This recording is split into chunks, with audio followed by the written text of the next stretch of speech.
பட்டினி கிடந்தது பசியால் மெலிந்து பால்பட நேர்த்திடினும் கட்டி இழுத்து கால் கை முறித்து அங்கம் பிளந்து இழந்து துடிதினும் பொங்கு தமிழை பேச மறப்பேனோ என்று தன் உயிர் கொடுத்து தமிழை வளர்த்த மானத்தமிழர் நாம். ஆனால் இன்றோ நம் வரலாற்றை மறந்ததாலும் தவறான தலைமைகளாலும் நாம் பெருமை இழந்து நிற்கிறோம். அப்படி நம்மால் மறக்கப்பட்ட நம் வரலாற்றையும் நினைவு கூற வேண்டிய நிகழ்வுகளையும் உங்கள் கண்முன் கொண்டு வருவதற்கே இந்த முயற்சி.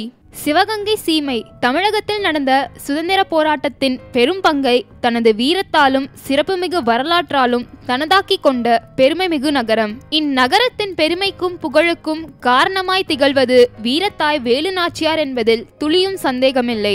ஏடெடுத்து பெண்கள் கற்கும் முன்னே வாளெடுத்து எதிரியின் தலையை கொய்தவர் வேலுநாச்சியார். தனது வாழ்நாள் முழுவதையும் தனது மண்ணின் விடுதலைக்கான விதையாய் விதைத்தவர். இந்த வீர பெண்ணிலவின் வெளிச்சத்தில் நாம் கவனிக்க மறந்த துருவ நட்சத்திரம்தான் வீரமங்கை குயிலி. வேலுநாச்சியாரின் ஒரு படைப்பிரிவுக்கு தலைமை தாங்கியதோடு அவரின் உயிர் தோழியாக இருந்தார் குயிலி. தனது மண்ணின் விடுதலைக்காகவும் தனது தோழியின் வெற்றிக்காகவும் உலகின் முதல் தற்கொலை படையாய் மாறி தன்னுடைய உயிரை மண்ணுக்கும் பெயரை வரலாற்றுக்குமாய் தந்துவிட்டு சென்றது இந்த வீர திலகம். சிவகங்கை நகரம் தனது பெயரை இழந்து உசேன் நகர் என்ற பெயரோடு பெருமை இழந்து கிடந்தது. வெள்ளையர் கொடுமைகளுக்கு முற்றுப்புள்ளி வைக்க ராணி வேலுநாச்சியாரின் வீரப்படை புறப்பட்டது.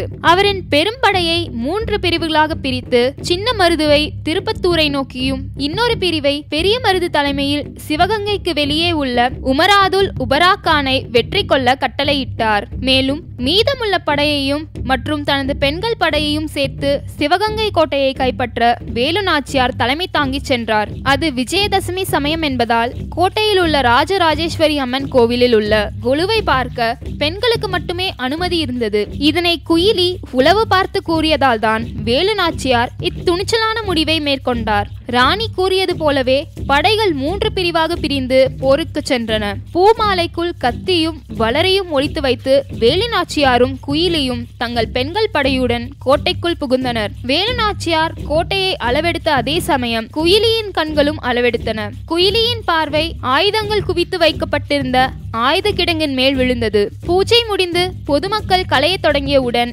வேலுநாச்சியார் வெற்றிவேல் வீரவேல் என்று இடியென முழங்கி போரை துவங்கினார். கண்ணிமைக்கும் நேரத்தில் ராணியின் படை வெள்ளையர்களை வெட்டி சாய்த்தது. அப்போது வெள்ளையர்கள் ஆயுத குவியலை நோக்கி ஓடத் தொடங்கினர். போர் தொடங்கியவுடன் குயிலியின் எண்ணம் முழுவதும் ஆயுத கிடங்கை பற்றியே இருந்தது. இத்தருணத்தை தவறவிட்டால் ராணி இனிமேல் வெல்ல முடியாது என்பதை உணர்ந்த குயிலி ஒரு தீர்க்கமான முடிவுக்கு வந்தார். உடல் முழுவதும் எண்ணெயை ஊற்றிக்கொண்டு அரண்மனை மாடியை நோக்கி ஓடினார். அங்கு சென்றதும் தன் பிறந்த மண்ணை கடைசி முறை சுற்றி பார்த்துவிட்டு உடல் முழுவதும் தீயை வைத்துக் கொண்டு வெள்ளையர்களின் ஆயுத கிடங்கின் மீது பாய்ந்தார். பிறந்த மண்ணின் விடுதலைக்காக வெற்றி ஜோதியாய் தன்னை அர்ப்பணித்தார். அதே சமயம் பெரிய மருதுவும் சின்ன மருதுவும் தங்களுடைய கடமைகளை முடித்து வெற்றியோடு திரும்பினர். மானம் காக்கும் மறவர் சீமையின் விடுதலைக்காக தன்னையே பலி கொடுத்த அந்த தியாகச் சுடரின் இழப்பை எண்ணி விழிநீர் கொண்டார் வீரத்தமிழச்சி வேலுநாச்சியார். அவர் மட்டுமா, சிவகங்கை சீமையே அழுதது. தன் உடலையே எரிபொருளாக்கிய குயிலி அவர்கள் சரித்திரப்படியில் ஏறாமல் சறுக்கியது என்றும் வேதனைக்குரியது. இத பத்தின உங்களோட கருத்துக்களை கமெண்ட்ஸ்ல சொல்லுங்க.